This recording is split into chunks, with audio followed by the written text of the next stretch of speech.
Tinalo ni David ang mga Amonita. Ika-10 kabanata. Mga ilang panahon pa ang lumipas, namatay si Nahash, ang hari ng mga Amonita. Pinalitan siya ng anak niyang si Hanun bilang hari.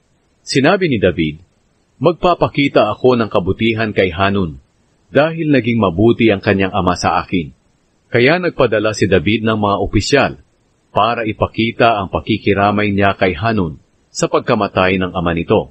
Pero pagdating ng mga opisyal ni David sa lupain ng mga Amonita, sinabi ng mga opisyal ng mga Amonita kay Hanun na kanilang hari, "Sa tingin niyo ba pinahahalagahan ni David ang inyong ama sa pamamagitan ng pagpapadala ng mga tauhan para makiramay sa kalungkutan niyo? Hindi. Ipinadala niya ang mga taong iyan para manmanan lang ang lungsod natin at wasakin." Kaya ipinadakip ni Hanun ang mga opisyal ni David. Inahit ang kalahati ng kanilang balbas at ginupit ang mga damit nila mula baywang pababa, at pagkatapos ay pinauwi sila. Talagang hiyang-hiya silang umuwi dahil sa kanilang itsura.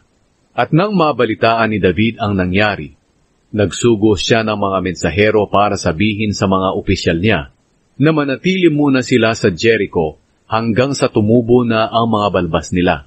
Pagkatapos, maaari na silang bumalik. Napag-isip-isip ng mga Amonita na ginalit nila si David.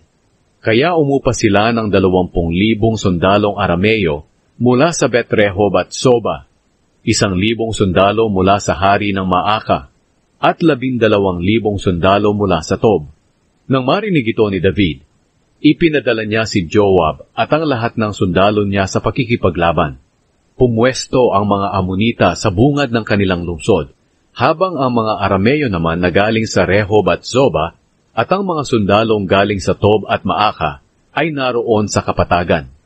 Nang makita ni Joab na may mga kalaban sa harap nila at likuran, pumili siya ng pinakamahuhusay na sundalo ng Israel at pinamunuan niya ang mga ito sa pakikipaglaban sa mga Arameo. Si Abishai naman na kanyang kapatid, ang pinamuno niya sa mga natitirang sundalo sa pakikipaglaban sa mga Amonita. Sinabi ni Joab kay Abishai, "Kapag nakita mo na parang natatalo kami ng mga Arameo, tulungan niyo kami. Pero kapag kayo ang parang natatalo ng mga Amonita, tutulungan namin kayo. Magpakatatag tayo at buong tapang na makipaglaban para sa ating mga mamamayan at sa mga lungsod ng ating Diyos. Gagawin ng Panginoon kung ano ang mabuti para sa Kanya." Sumalakay sina Joab at ang mga tauhan niya sa mga Arameo, at nagsitakas ang mga Arameo sa kanila. Nang makita ng mga Amonita na tumatakas ang mga Arameo, tumakas din sila palayo kay Abishai, at pumasok sa lungsod nila. Pagkatapos, umuwi sina Joab sa Jerusalem mula sa pakikipaglaban sa mga Amonita. Nang mapansin ng mga Arameo na natatalo sila ng mga Israelita, muli silang nagtipon.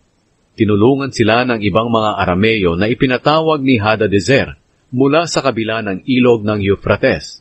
Pumunta sila sa Helam, sa pamumuno ni Shobak na kumander ng mga sundalo ni Hadadezer. Nang malaman ito ni David, tinipon niya ang lahat ng sundalo ng Israel. Tumawid sila sa ilog ng Jordan at pumunta sa Helam. Naghanda ang mga Arameo para harapin si David at nakipaglaban sila sa kanya. Pero muling tumakas ang mga Arameo sa mga Israelita. Napatay ni na David ang 700 mga ngarwahe at 40,000 mga ngabayo. Napatay din nila si Shobak ang kumander ng mga sundalo.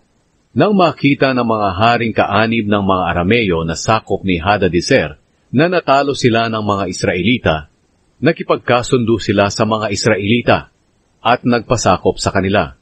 Kaya mula noon, natakot ng tumulong ang mga Arameo sa mga Amonita.